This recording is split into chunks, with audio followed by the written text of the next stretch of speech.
मैं रवि भारद्वाज, आप लोग देख रहे हैं मोबाइल टीवी। जैसा कि ये देख रहे हैं, ये ज़मीन का दस्तावेज है, सरकारी हॉस्पिटल के लिए दान की गई ज़मीन का ये दस्तावेज है। और पिछले कुछ दिनों से पेपर में लगातार हॉस्पिटल के ज़मीन को लेकर विवाद की खबर आ रही है। इसी की जानकारी लेने के लिए जो प्रभारी हैं इनके पास हम आए हैं और इनको क्या जानकारी है, क्या जानकारी नहीं है, और हॉस्पिटल का जो निर्माण होना है तो किस तरीके का हॉस्पिटल का निर्माण होना है, इसके बारे में विशेष जानकारी हम इनसे लेने का प्रयास करेंगे। तो सबसे पहले आपको क्या जानकारी, ये जो विवाद है इसके बारे में कुछ बताइए। विवाद के बारे में मुझे कुछ खास जानकारी नहीं है। बात इतनी सी है कि 1 महीना पहले हमें सीएचसी निर्माण हेतु ज़मीन का जो भी कागजात हमारे पास है उसे देने को कहा गया विभाग को। तो पूर्व में आए बाढ़ के कारण जो ओरिजिनल कागजात थे वो सारे नष्ट हो गए। तो ज़मीन मालिक जो थे जिन्होंने दान दिया था उनसे हमने इसकी कॉपी ली और उस कॉपी के आधार पर हमने अंचल कार्यालय में उसकी नापी के लिए हमने आवेदन कर दिया है ताकि सीएचसी जो भी है उसका निर्माण जल्द से जल्द हो जाए। तो इतनी ही जानकारी है। बाकी जो भी विवाद है उस पर मेरा बोलना मैं उस पर बोलने के लिए सक्षम इसलिए नहीं हूँ क्योंकि मुझे जानकारी नहीं है बिल्कुल। जैसा कि ये पेपर है इसमें खैर हिंदी है, लेकिन बहुत सारा चीज़ में समझ में नहीं आता है क्योंकि जिस तरीके से लिखावट की गई है। लेकिन इसमें एक पीपल का पेड़ का वर्णन किया गया है जो कि ब्लॉक से आगे है।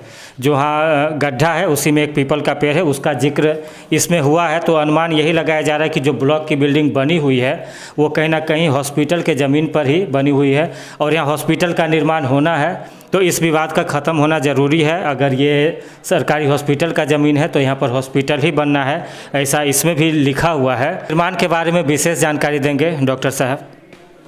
अभी जो सीएचसी बनना है वो 30 बेड का अस्पताल बनेगा जिसमें पेशेंट को एडमिट करने की, एक्सरे की सुविधा, ये सारी चीज़ें दी जाएगी।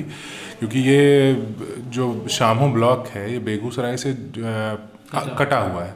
इसके कारण किन्हीं भी पेशेंट को जिनको उच्च चिकित्सा सेवा प्राप्त करनी होती है उनको बेगूसराय जाने में काफ़ी कठिनाई होती है। तो इसी के उपलक्ष्य में स्वास्थ्य विभाग के द्वारा यहाँ सीएचसी का निर्माण कार्य कराया जा रहा है, जो कि हमें उम्मीद है कि जल्द शुरू होगा और कुछ भी होगा उसमें सभी लोगों का सहयोग से ही होगा।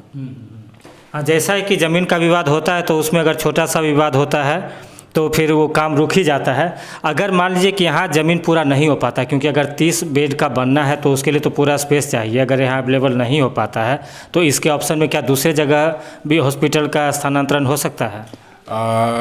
पहले तो ज़मीन की नापी होगी, उसके बाद फिर जो भी इंजीनियर हैं विभाग के उनके द्वारा तय किया जाएगा। क्योंकि ज़मीन की नापी होने के बाद ही वो बताएंगे कि किस तरह का बनेगा। उनके पास अलग अलग तरह का हॉस्पिटल का मॉडल रहता है और इनके पास मल्टी स्टोरी बिल्डिंग भी बनाने का ऑप्शन रहता है।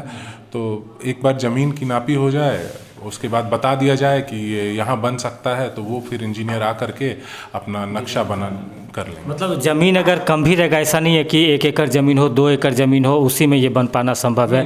कम भी नहीं है, वो फ्लेक्सिबल है, वो मल्टी स्टोरी बना सकते हैं और बहुत ज़मीन का यूज़ अच्छे से करके बना सकते हैं। जैसे कुछ लोगों के मन में सवाल ये चल रहा है कि अगर ज़मीन विवाद बना रहा तो ये हॉस्पिटल हो सकता है यहाँ से दूसरे जगह चला जाए, तो क्या वो निश्चिंत रहे कि हॉस्पिटल यहीं पर रहेगा और यहीं पर बनेगा? देखिए, वो तो विवाद क्या है उसके बारे में मुझे जानकारी नहीं है, मैं उस पर कुछ बोल भी नहीं सकता क्योंकि वो अंचल से ही नापी होगा, उसके बाद ही हम लोग उसके ऊपर कुछ बोल सकते हैं या फिर उसके ऊपर कुछ किया जा सकता है। पर अभी के स्थिति में जहाँ ज़मीन दान की हुई है, स्वास्थ्य विभाग के हिसाब से जो पुराना भवन बना हुआ है उसके नज़दीक में ही अगर ज़मीन दान की हुई है तो उसी में इसलिए बनाया जाता है क्योंकि पूर्व में जो बिल्डिंग में आपका कार्य चल रहा है उसका भी हम लोग इस्तेमाल कर सकें, अच्छी तरीके से इस्तेमाल कर सकें। जी, बहुत बहुत धन्यवाद। और आगे इस पर हम नज़र बना के रखेंगे जिस भी तरीके का होता है। और सभी सामोवासी से एक बात कहना चाहेंगे कि हॉस्पिटल, सरकारी हॉस्पिटल का आप लोग उपयोग कीजिए, इलाज के लिए यहाँ पर आइए, इलाज की अच्छा व्यवस्था है और दवाएं पर्याप्त मात्रा में उपलब्ध है, तो यहाँ आकर इलाज करवाइए, बशर्ते कि आप जो प्राइवेट हॉस्पिटल में जाते हैं। तो इसके बारे में आप भी अगर कुछ संदेश देना चाहें पब्लिक को। यहाँ अभी हमारे पास सभी दवाइयाँ पर्याप्त मात्रा में हैं, पहले से पेशेंट की संख्या में भी बढ़ोतरी हुई है।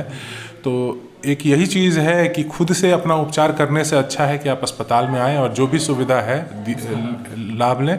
और अगर यहाँ से नहीं हो पाता है तो यहाँ से हम लोग हायर सेंटर भी भेजेंगे जहाँ की उचित उपचार हो जाएगा।